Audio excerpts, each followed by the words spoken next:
people inside carrying firearms and wearing body armor.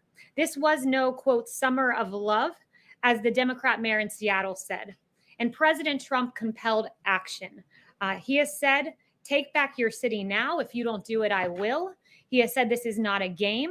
These ugly anarchists must be stopped immediately, move fast. And finally, the Democrat mayor in Seattle, who was long delayed, finally gave the order to dismantle the Chaz. And it was an admission. It was an admission that President Trump's vision is right, that anarchy is wrong, and that law and order bring peace. And with that, I'll take questions. Kristen. Kayleigh, thank you so much. National Security Advisor Robert O'Brien said that the intelligence about the alleged Russia plot was being taken so seriously that U.S. allies were alerted and that it could impact military tactics. So how is that a hoax? Well, as I mentioned yesterday, what happens when any intelligence comes in unverified, if there is any way that it could affect American troops or allies, it is immediately communicated on the ground to ensure that troops and commanders and generals can make the best decisions, tactically speaking. So that's the way it's done. But what I would say is, at the same time, until there's a strategic decision for the president to make, until it is verified, it is not briefed up to the president of the United States. That's how intelligence works. Is he angry or frustrated or upset about the fact that he was not in the loop on this when members of Congress were briefed and U.S. allies were briefed? No, the president believes that and has great faith in Ambassador O'Brien and the others who made the decision that this shouldn't be risen to his desk. It was a career CIA officer with more than 30 years a tenure who made the decision not to brief it up. And the National Security Advisor agreed with that decision. She's an excellent officer and does great work, and made the decision not to brief it up. It was the right decision to make. And at this moment, as I speak to you, it is still unverified. Just to follow very quickly, I've heard you and Robert O'Brien and others express real outrage about the leaks.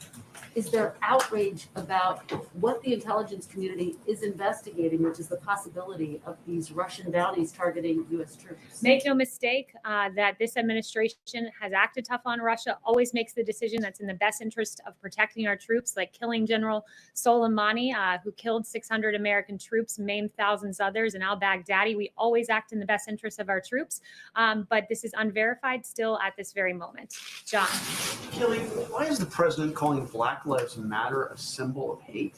Well, what the president was noting is that that symbol, when you look at some of the things that have been chanted by Black Lives Matter, like pigs in a blanket, fry 'em like bacon, that's not an acceptable phrase to paint on our streets. Look, he agrees that all Black Lives Matter, including that of Officer David Dorn, Patrick Underwood, two officers whose lives were tragically taken amid these riots. All Black lives do matter. He agrees with that sentiment. But what he doesn't agree with is an organization that chants pigs in a blanket, fry 'em like bacon about our police officers, our valiant heroes who are out on the street protecting us each and every day. Americans of all races have protested in all 50 states around that phrase, Black Lives Matter. And the president is here calling it a symbol of hate? He's talking about the organization. I would note to you that the Greater New York BLM president has said, if this country doesn't give us what we want, that we will burn down the system. And I could be speaking literally. I'd call that a pretty hateful statement.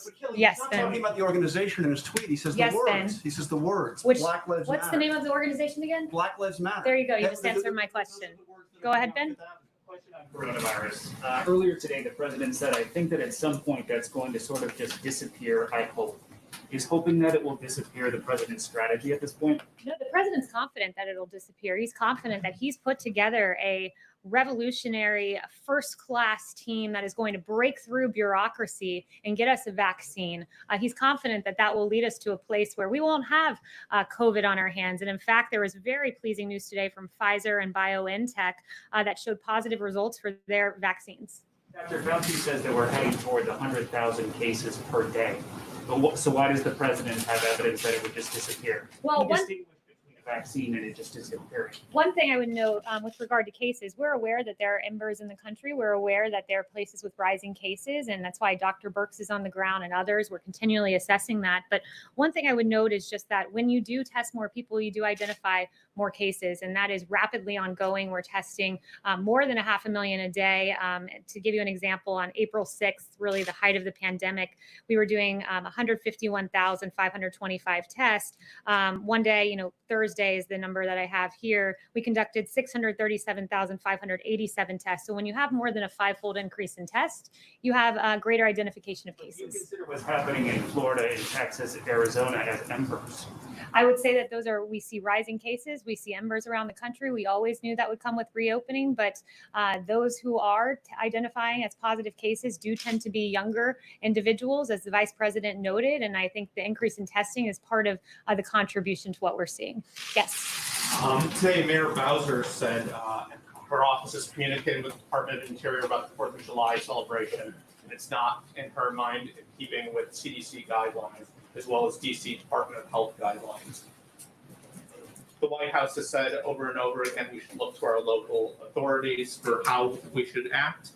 Should the administration be following the local guidelines in The this? president has said that we should follow our local authorities with masks. So that's the decision that he encourages people to follow those authorities. The CDC guidelines, I'd also note, say recommended but not required. And we are very much looking forward to the 4th of July celebration.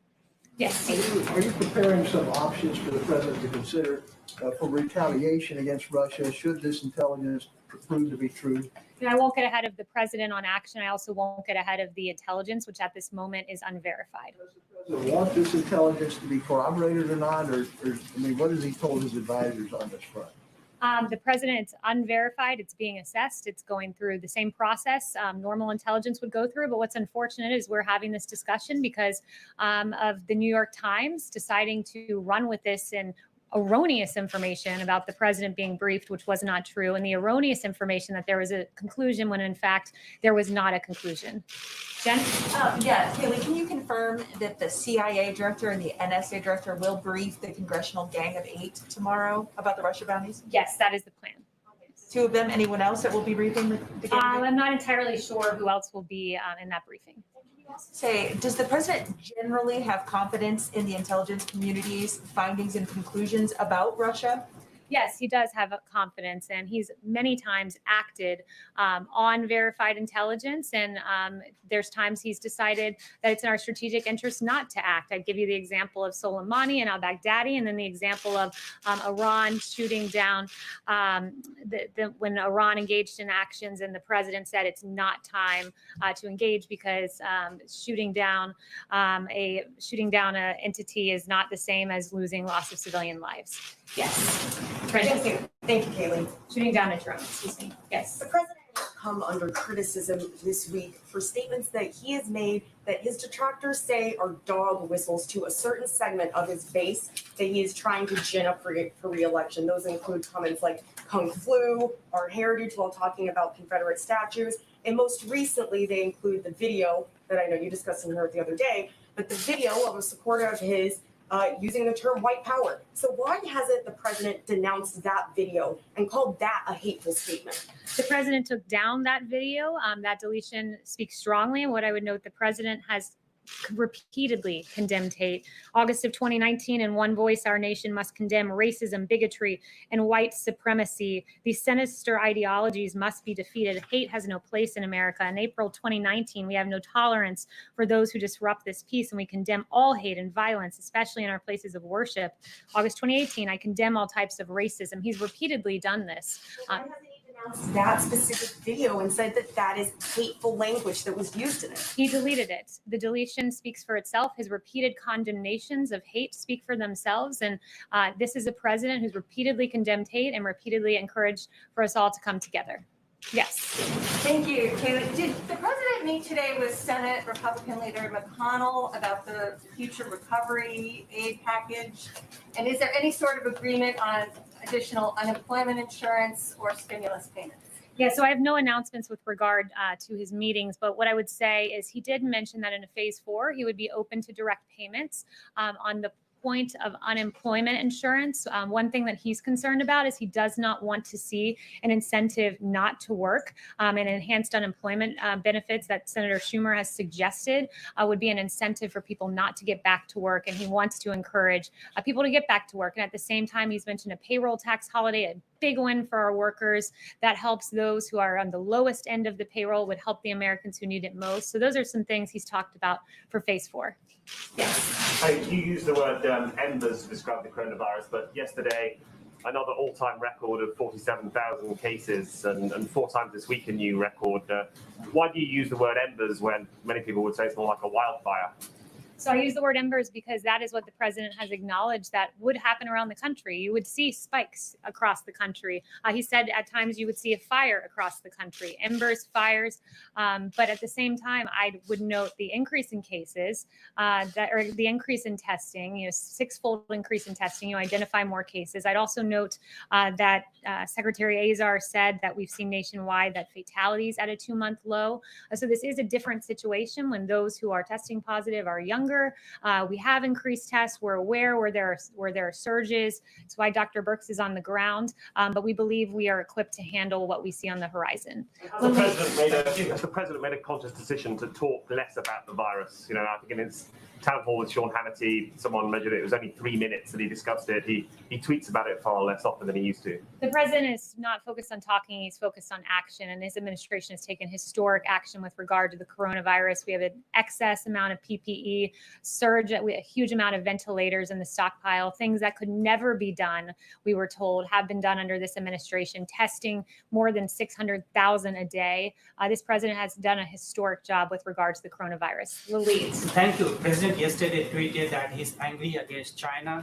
There's anger against China in India also. So India has banned 59 apps from China, including TikTok. How does the president knows about it, and what are his views on this? So with regard to India and China, we're closely monitoring the situation. He is as well. Both India and China have expressed a desire to de-escalate, and we support a peaceful resolution of the current situation. And he said that China's aggressive stance along the India-China border fits with a larger pattern of Chinese aggression in other parts of the world. And these actions only confirm the true nature of the Chinese Communist Party. TikTok, India banning the TikTok app. No announcements on that. I would just point you to what Secretary Pompeo said earlier. Yeah.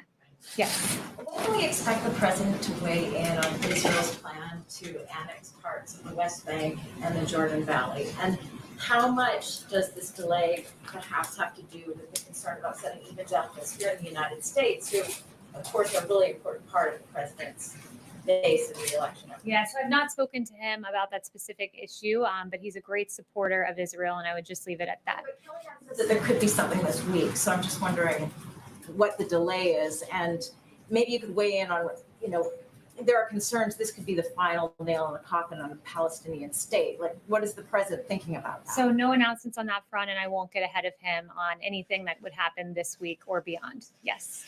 The president has said in this room that he wants to meet the Taliban leadership. Now that world leaders are coming here again, is that on the cards? Is that going to happen soon? Is there a timetable?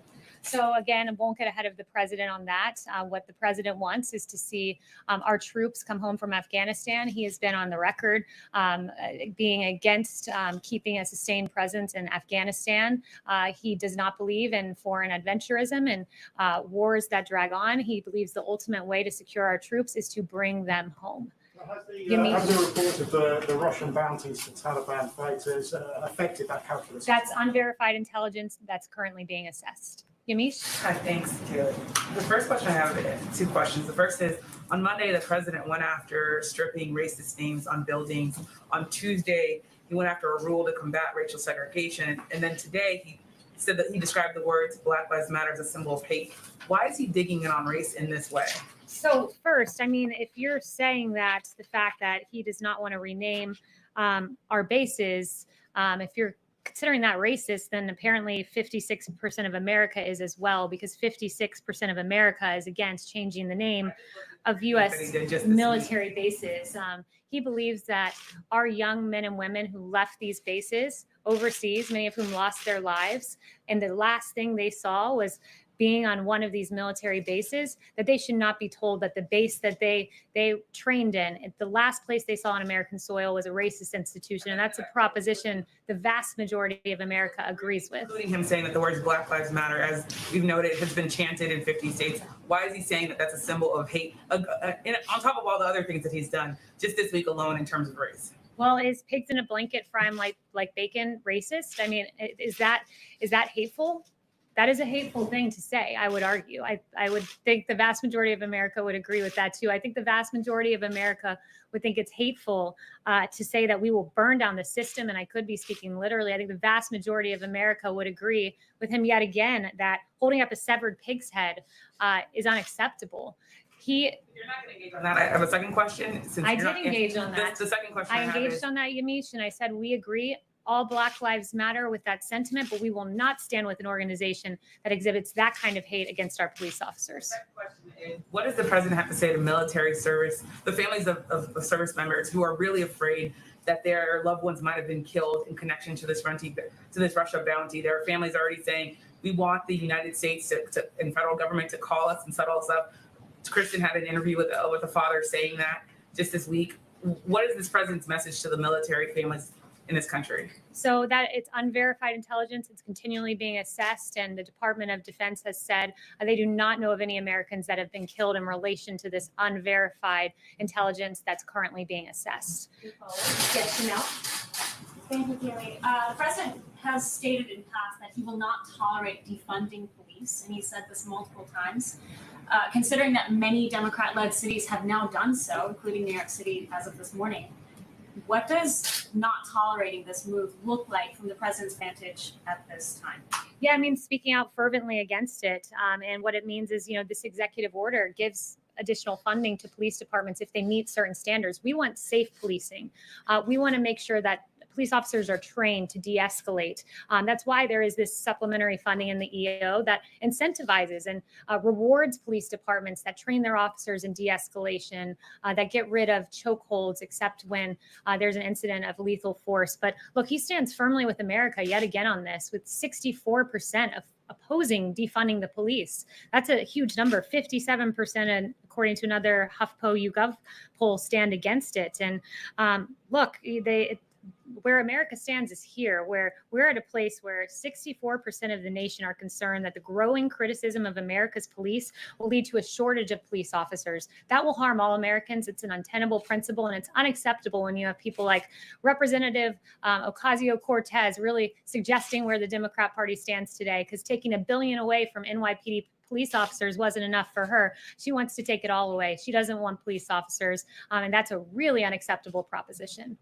USMCA also, it takes effect at midnight. What immediate changes is the White House hoping to see immediately starting tomorrow? And then are there any elements of the USMCA that may be hindered because of COVID-19? Yeah, the USMCA today, that goes into effect. It's a huge deal. For years, for decades, NAFTA wreaked havoc on American society, closing our factories, hemorrhaging American manufacturing jobs. And the USMCA is a massive win. It will create 176,000 jobs, add $68 billion to the U.S. economy. 28,000 manufacturing jobs are expected to be added, and agricultural and food exports will increase by 2.2 billion, a big win for our farmers. So we expect to see that start to take effect. It's a big deal, and it's a reversal of decades of failed U.S. policy with the USMCA, the Trans-Pacific Partnership, horrible trade deals that betrayed America's workers. Under President Trump, the forgotten man and woman is forgotten no longer. Thank you, guys. With only 30,000 dead, how can you call it a success?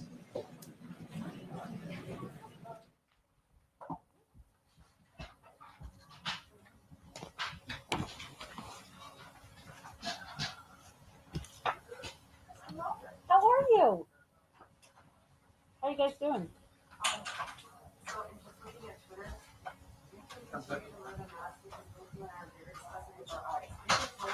Oh, really?